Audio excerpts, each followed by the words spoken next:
माह रमज़ान बरकतों, रहमतों और इबादतों वाला महीना।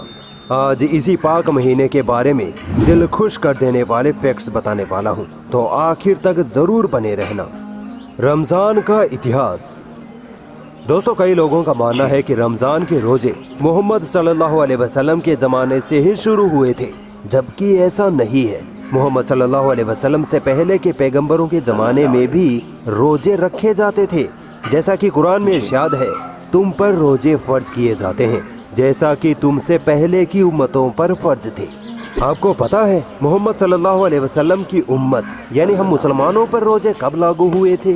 जब नबी सल्लल्लाहु अलैहि वसल्लम मक्का से मदीना हिजरत कर गए थे, तब सन 2 हिजरी यानी 610 ईस्वी में हम पर रोजे लागू हुए थे, और उस वक्त नबी सल्लल्लाहु अलैहि वसल्लम की उम्र 53 या 54 साल थी। रमज़ान का मतलब।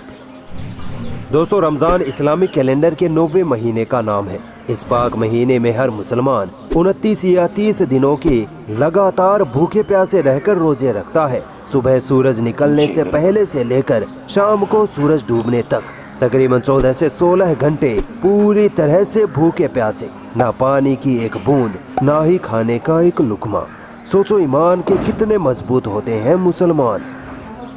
दोस्तों, मुसलमान अपना रोजा शुरू करने के लिए सुबह जो खाना खाते हैं उसे सहरी कहते हैं, और जब शाम को अपना रोजा तोड़ने के लिए जो खाना खाते हैं उसे इफ्तार कहते हैं। मुस्लिम देशों में रमजान के नियम। दोस्तों, आपको पता है रमजान महीने में मुस्लिम देशों में कैसे कैसे नियम लागू होते हैं? आइए एक नजर डालते हैं।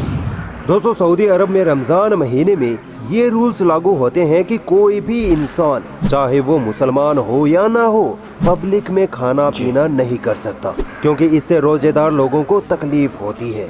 इसके साथ सऊदी अरब में ऑफिस, स्कूल, कॉलेज वगैरह का वर्किंग टाइम भी कम कर दिया जाता है, ताकि रोजेदार लोग इस बाबरकत महीने में खूब इबादत और रेस्ट कर सकें। माशाअल्लाह। इसी तरह के नियम कानून लगभग सभी मुस्लिम देशों में लागू किए जाते हैं। कहीं कहीं पर तो इन नियमों को तोड़ने वालों पर लाखों का जुर्माना या जेल भी हो जाती है। रमजान के ताल्लुक से गलतफहमियां। दोस्तों, अक्सर गैर मुस्लिम रमजान महीने के ताल्लुक से काफी गलतफहमियां रखते हैं। जैसे कुछ लोग मानते हैं कि मुसलमान रोजे रखने के बाद खाना पीना तो दूर की बात, अपना थूक तक नहीं निगलते। ऐसा नहीं है। रोजेदार मुसलमान खाना पीना तो जरूर नहीं करते, मगर अपना थूक निगल सकते हैं, इसकी कोई मनाही नहीं है। इसी तरह कुछ लोग मानते हैं कि रोजेदार मुसलमान सिर्फ अनाज नहीं खाते, बाकी सब कुछ खा सकते हैं, जैसे हिंदुओं में होता है। ये भी एक गलत फहमी है। रोजेदार मुसलमान पूरी तरह से भूखा प्यासा रहता है, कुछ नहीं खाते। दोस्तों, क्या आपको पता है दुनिया का सबसे बड़ा इफ्तार कहाँ होता है? मस्जिदुल हरम और मस्जिद नबवी में। चलिए आपको कुछ फैक्ट्स बताता हूँ, यकीन मानिए आप हैरान रह जाएंगे। सऊदी गवर्नमेंट मस्जिदुल हरम और मस्जिद नबवी में हर रमजान के हर रोजे का इफ्तार करवाते हैं, वो भी एकदम फ्री में। हर रोज लगभग 12 किलोमीटर लंबा दस्तरख्वान लगवाया जाता है। तकरीबन 30,000 से 50,000 मुसलमान हर रोज, पूरे महीने में नहीं, हर दिन इफ्तार करने मस्जिदुल हरम और मस्जिद नबवी में आते हैं। इफ्तारी मील में 50,000 लीटर अरबी कॉफी, 50,000 लीटर दूध, 50,000 लीटर फ्रूट जूस और 3 लाख ब्रेड रोल हर रोज सर्व किए जाते हैं। साथ ही हर शख्स को समोसा और बिरयानी भी खाने को दी जाती है।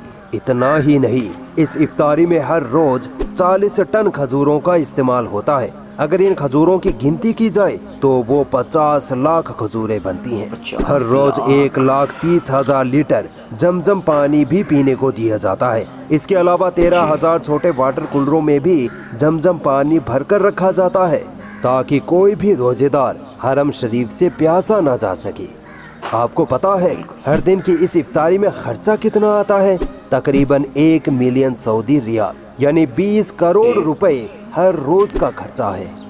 8,000 कर्मचारी हर रोज की इस इफ्तारी को कामयाब बनाने के लिए लगातार काम कर रहे होते हैं। अब आप सोचिए, जिस जगह 30 से 50,000 लोग रोजाना खाना खाएं, उस जगह का क्या हाल होता होगा, कितनी गंदगी होती होगी। मगर मस्जिदुल हरम और मस्जिद नबवी में ऐसा कुछ नहीं होता। सिर्फ 15 मिनट में इफ्तारी की जगह को इस तरह साफ कर दिया जाता है जैसे वहाँ कुछ खाया पिया गया ही ना हो। खाने पीने का एक भी टुकड़ा, एक भी दाग निशान नहीं रहता। सुभान अल्लाह। और इस तरह मस्जिदुल हरम और मस्जिद नबवी के इफ्तार दुनिया के सबसे बड़े इफ्तार का खिताब हासिल करते हैं। दोस्तों, सऊदी अरब रमज़ान के महीने में तकरीबन $1 अरब गरीब और मिस्कीन लोगों में बांट देते हैं। दोस्तों, क्या आप जानते हैं कि दुनिया में सबसे लंबा रोजा यानी सबसे ज्यादा घंटे का रोजा और सबसे कम वक्त का रोजा किन किन देशों में रखा जाता है? आइए बताता हूँ। दोस्तों, साउदर्न हेमिस्फीयर की तरफ वाले जो देश होते हैं जैसे चिली, न्यूजीलैंड, ऑस्ट्रेलिया वगैरह, यहाँ सिर्फ 11 से 12 घंटे का रोजा रहता है, जो कि दुनिया में सबसे कम वक्त का रोजा माना जाता है। जबकि नॉर्दर्न हेमिस्फीयर की तरफ वाले जो देश हैं जैसे आइसलैंड, ग्रीनलैंड वगैरह में तो 17 से 22 घंटों तक का रोजा रहता है। अल्लाह अकबर। मगर 2023 में यहाँ 17-18 घंटे का ही रोजा रहेगा। इनके अलावा नॉर्वे देश का हाल तो और भी डरा देने वाला है। नॉर्वे में 22 से 23 घंटे का रोजा रहता है। सिर्फ 2-3 घंटे ही मिलते हैं खाने पीने के लिए, क्योंकि वहाँ सूरज 2-3 घंटे ही डूबा रहता है और फिर वापस निकल आता है। मगर नॉर्वे के मुसलमानों के लिए उलमाए कराम का फतवा है कि वो अपने पास वाले देश या फिर मक्का के वक्त के हिसाब से अपना रोजा रख सकते हैं। आपको पता है 2031 का रमजान दिसंबर महीने में आ जाएगा। मगर क्या आपने कभी सोचा है कि रमजान का महीना हर बार अलग अलग तारीख पर ही क्यों आता है? इसकी वजह ये है कि रमजान इस्लामी कैलेंडर का महीना है और इस्लामी कैलेंडर लूनर कैलेंडर पर काम करता है, यानी चांद के हिसाब से तारीख और महीने तय होते हैं। इसी वजह से हर साल 11 से 12 दिन कम हो जाते हैं और रमजान का महीना हर साल 11 से 12 दिन पीछे खिसकता रहता है।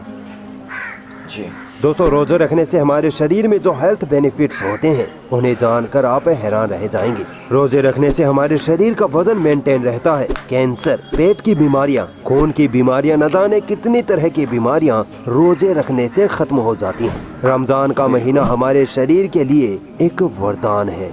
रोजे से होने वाले हेल्थ बेनिफिट्स के लिए आप मेरी ये वीडियो जरूर देखिए, आप हैरान हो जाएंगे। लिंक डिस्क्रिप्शन में है। दोस्तों, रमजान महीने का मकसद सिर्फ भूखा प्यासा रहना नहीं है। कुछ बेगैरत मुसलमान तो ऐसे होते हैं कि रोजा तो रख लेते हैं मगर ना नमाज पढ़ते हैं, ना कुरान, ना ही जिक्र अज़कार करते हैं। पूरे दिन टांगे फैलाए सोए रहते हैं और रात को चौराहों पर सुट्टा बार लगा रहे होते हैं।